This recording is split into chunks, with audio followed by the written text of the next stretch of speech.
Hello brain, ছোট্ট দু তিনটে বিষয় নিয়ে কথা বলবো। যার প্রথমটাই হচ্ছে ডোনাল্ড ট্রাম্প কিছুক্ষণ আগে তার ট্রুথ সোশ্যালে একটা বিশাল পোস্ট করেছেন, যেখানে নেভাল ব্লকের ব্যাপারে সরাসরি কথা বলেছেন এবং তিনি বলেছেন যে নেভাল ব্লক এর জন্য তিনি নির্দেশ দিয়ে দিয়েছেন ইউনাইটেড স্টেট নেভিকে।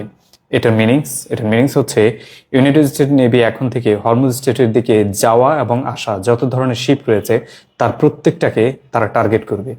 তাদের কথা মতো না চললে সেখানে তাদেরকে ডিস্ট্রয় করবে এবং আলটিমেটলি গ্লোবাল ইকোনমির মানে রক্তক্ষরণ হতে চলেছে হরমুজ স্টেটকে নিয়ে, এবং এবার যেটা ঘটাতে যাচ্ছে মূলত আমেরিকা। সো এটা ভয়ঙ্কর আকার ধারণ করেছে। এখন যদি এটা আমেরিকা সত্যি সত্যি কার্যকর করে, তার মানে হচ্ছে আমরা অ্যাজ এ হোল আমরা সবাই মূলত ভুগতে যাচ্ছি। নেভাল ব্লকটা ক্লিয়ারলি বলছেন, state of Hormuz completely block করে রেখেছে মূলত ইরান, এবং ইরানের শর্ত অনুযায়ী সেখানে বেশ কিছু শিপ চলাচল করতে পারে। আপনি যেমনটা জানেন যে রাশিয়ান শিপ, চাইনিজ শিপ এবং ইরানের ফ্রেন্ডলি কান্ট্রি ইরান যেগুলোকে বলেছে, এর মধ্যে পাকিস্তান, ইন্ডিয়া, বাংলাদেশ বা কাতার অথবা হচ্ছে ইরাক, এই ধরনের যতগুলো দেশের শিপ তারা অনুমতি দিয়েছে সেগুলো এখান দিয়ে চলাচল করার অনুমতি পাচ্ছে, এবং এই ব্লকেটের মধ্যেও সেগুলো চলতে পারে। কিন্তু ইরানের অনুমতি নিয়ে সেগুলো চলতে পারে। এর বাইরে কিছু শিপ তারা অনুমতি দিত, মূলত হচ্ছে তাদেরকে টোল প্লে করে সেখান দিয়ে যেতে হতো। দ্যাট মিনস হচ্ছে 2 মিলিয়ন ব্যারেল নিয়ে কোনো শিপ যাচ্ছে, তার কাছ থেকে প্রায় $2 মিলিয়ন তারা হচ্ছে একটা টোল নিয়ে সেখান থেকে ছেড়ে দিত। সো এখন হয়েছে উল্টোটা। এখন ইরান তার স্টেট অফ হরমুজ থেকে কোনো শিপকে তার লিগ্যাল রাইটস মেনটেন করার পর ছেড়েও যদি দেয়, United State of America Arabian Sea এবং ওমান সিতে মূলত সেগুলোকে টার্গেট করবে এবং সেগুলোকে ডিস্ট্রয় করবে, অথবা সেগুলোকে সিজ করে নিয়ে যাবে। এই যে কোনো একটা করতে পারে। এটা কি হবে? এটা আলটিমেটলি হচ্ছে গ্লোবাল ইকোনমির যে অংশটা পার্সিয়ান গলফের তেল এবং গ্যাসের উপর সবচেয়ে বেশি নির্ভরশীল ছিল, যারা মূলত কোনো কারণে ইরানের সাথে মিনিমাম সমঝোতা করে হলেও তাদের ইকোনমি চালিয়ে নেওয়ার চেষ্টা করে যাচ্ছিল, তারা এখন কমপ্লিটলি ডিস্ট্রাকশনে পড়বে। জাস্ট আগে ভাবেন আমাদের বাংলাদেশের অবস্থা। আমরা মানে অলরেডি আমরা সিভিয়ার ক্রাইসিসে আছি। আমাদের কোনো পেট্রোল পাম্পে কোনো ধরনের পেট্রোল পাওয়া যায় না। এলএনজির দাম অলরেডি চলে গেছে 1200 থেকে সম্ভবত এটা 2000-এর কাছাকাছি, মানে ছোট বোতলগুলো।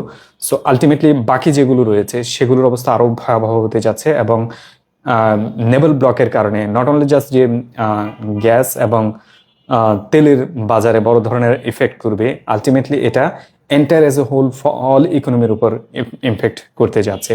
এখান দিয়ে অল কাইন্ডস অফ শিপস, মানে যারা হচ্ছে কন্টেনার বাহী অথবা অন্যান্য মালামাল বহন করে, কিংবা এগ্রিকালচারাল প্রোডাক্ট যেমন ফার্টিলাইজার, এই মুহূর্তে পৃথিবীতে ভয়ঙ্কর লেভেলের ক্রাইসিসের দিকে যাচ্ছে।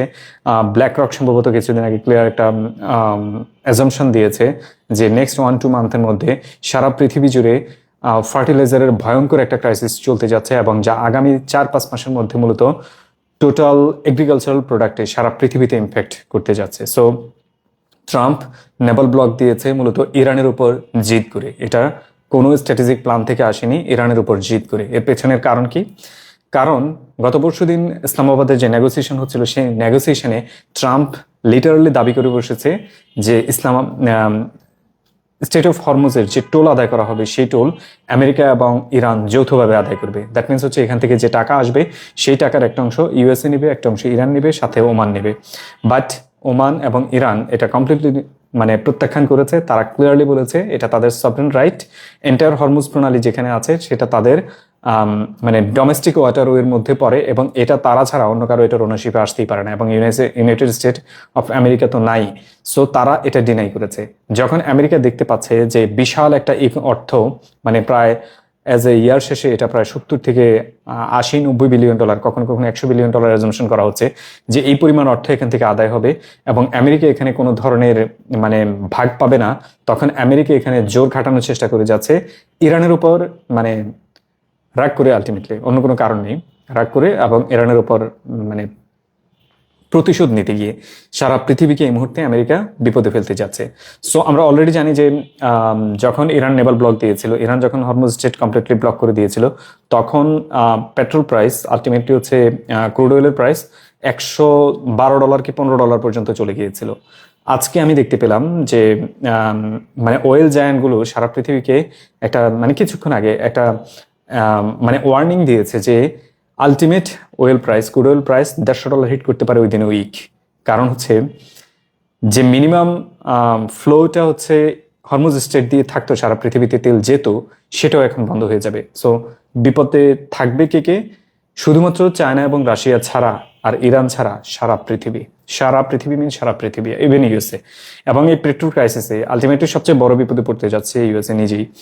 দেন চায়না এবং রাশিয়ার কেন হবে না, এর পেছনে দুইটা কারণ রয়েছে। ইরানিয়ান ওয়েল যে ইঞ্জিন রয়েছে, এটা নট জাস্ট যে হরমুজ স্ট্রেট দিয়ে শুধুমাত্র পরিচালিত হয়। ফর এক্সাম্পল, আপনি সে রাশিয়ার কাছে যে তেলগুলো সেল করে দেয় এবং রাশিয়া সেটা অন্য বাজারে সেল করে, সেই তেলগুলো যাওয়ার জন্য তাদের অলরেডি সেখানে একটা পাইপলাইন আছে এবং কাস্পিয়ান সি হয়ে সেটা যাতায়াত করে। সো কাস্পিয়ান সিতে ইউএসএ তো দূরের কথা, পৃথিবীর অন্য কারো কোনো কন্ট্রোল নেই, এটা এন্টায়ারলি কন্ট্রোল করে হচ্ছে রাশিয়া নিজে।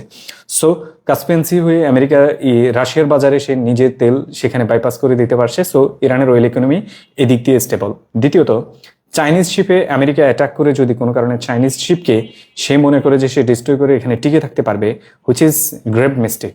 চায়না এটা কখনো অ্যালাউ করবে না। সো আমেরিকা তার প্রয়োজনে, আমেরিকা তার ডিক্টেটরশিপ মেনটেন করার জন্য এন্টার ওয়ার্ল্ডকে যখন স্যাংশন দিতে চাচ্ছে, এন্টার ওয়ার্ল্ডকে যখন ভোগাতে যাচ্ছে, চায়না সেটা অতীতেও মানেনি। ইরানের উপর যত স্যাংশন ছিল সেগুলো থাকা অবস্থায় ইরানের তেল সে কিনেছে, এখনো সে আমেরিকান এই ব্লকেটের ভেতর দিয়ে ইরানের তেল কিনবে। সো আলটিমেট লুজার কে? আলটিমেট লুজার এখানে চায়নাও না, ইউএসও না, চায়নাও না, রাশিয়াও না, ইরানও না। আলটিমেট লুজার ইউএসএ এবং it's empire with all other countries like আমরা যারা আছে, আমরা সবাই মূলত এখানে সবচেয়ে বড় ভিকটিম হতে যাচ্ছে। এই ভিকটিমের তালিকায় পার্সিয়ান গলফের এন্টায়ার ইকোনমি পড়তে যাচ্ছে, যেখানে জিসিসি কান্ট্রিগুলো রয়েছে লাইক ইউএই, কাতার, কুয়েত, বাহরাইন এবং সৌদি আরবের পার্সিয়ালি, সৌদি আরব পুরানা পার্সিয়ার একটা অংশ মূলত এখানে পড়তে যাচ্ছে। সৌদি আরবের একটা গুড লাগছে, তারা একটা বিশাল ওয়েব পাইপলাইন তৈরি করে ফেলেছে পার্সিয়ান গলফ থেকে মূলত হচ্ছে রেড সিতে। সো তারা সেই পাইপলাইন দিয়ে মূলত এটা বাইপাস করে নিয়ে যেতে পারছে, যার কারণে তাদের খুব একটা বিপদ হচ্ছে না। কিন্তু বাকি বিপদটা বাকি সবার মধ্যে হতে যাচ্ছে। সেকেন্ড থিং, হ্যাঁ, দ্যাট মিনস হচ্ছে এখানে আমরা সবাই ভয়ঙ্কর বিপদে পড়তে যাচ্ছি। জাস্ট এবার আপনি আমাদের প্রোপাগান্ডা মিডিয়ার দিকে তাকান, যারা গত কিছুদিন আগে লিটারালি মুখে ফেনা তুলে ফেলেছিল যে ইরান ফ্রেন্ডলি কান্ট্রি হিসেবে বাংলাদেশকে বাইপাস দিচ্ছে, সেটা তো তখনই দেয়নি। এখন যে নেভাল ব্লকেড আসতে যাচ্ছে, তাদের বাবা তো হচ্ছে আমেরিকা।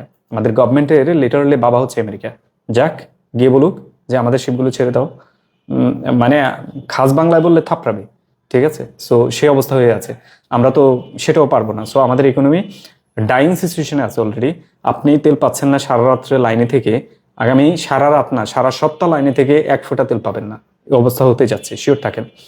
দেন আসেন নেতানিয়াহু এবং তার ওয়ার মিনিস্টার, আলটিমেটলি হচ্ছে ডিফেন্স মিনিস্টার ইসরায়েলি কার্ডস কিছুক্ষণ আগে তার মিলিটারিকে নির্দেশ দিয়েছে ওয়ার রিজামশন করার ব্যাপারে প্রস্তুত হতে। দ্যাট মিনস হচ্ছে তারা আলটিমেটলি হচ্ছে ইরানে অ্যাটাক করবে এবং অ্যাটাকটা উইদিন শর্ট টাইমে হয়ে যাবে। রিজন হচ্ছে ইরান কোনো মানে ফার্স্ট অ্যাটাক করবে না এখন, আর এটা বুঝেই যাচ্ছে ইরান কোনো ফার্স্ট অ্যাটাক করবে না। ইরান আলটিমেট একটা কমিটমেন্ট করে গেছে হচ্ছে পাকিস্তানের কাছে, সে এখনো ডিপ্লোমেসি মানতে রাজি। এবং পাকিস্তানের প্রধানমন্ত্রী আজকেও বলেছে যে টক ব্যর্থ হয়েছে, কিন্তু ডিপ্লোমেসি এখনো চলমান রয়েছে। আলটিমেটলি হচ্ছে আন্ডারহুডে তারা এখনো দুই পক্ষের সাথে কন্টিনিউয়াসলি যোগাযোগ করে যাচ্ছে, কিভাবে এটাকে সলিউশনে নেওয়া যায়, কে কতটুকু ছাড় দিতে পারে সেটা নিয়ে ফাইনালাইজ করার চেষ্টা করে যাচ্ছে। এবং শাহবাজ শরীফ যতটুকু জানি আজকে মূলত সৌদি আরবে ভ্রমণ করেছে। সো ইরান ফার্স্ট অ্যাটাক কোনোভাবেই করবে না, এটা বোঝা যাচ্ছে, মোটামুটি অলমোস্ট এভাবেই বোঝা যাচ্ছে, যদি না লেবাননে ভয়ঙ্কর কোনো অ্যাটাক করে বসে ইসরায়েল। সো ইরান কোনো অ্যাটাক করবে না, কিন্তু ইসরায়েল মাস্ট অ্যাটাক করবে এবং ইসরায়েল সেই প্রস্তুতি অলরেডি নিয়ে নিয়েছে।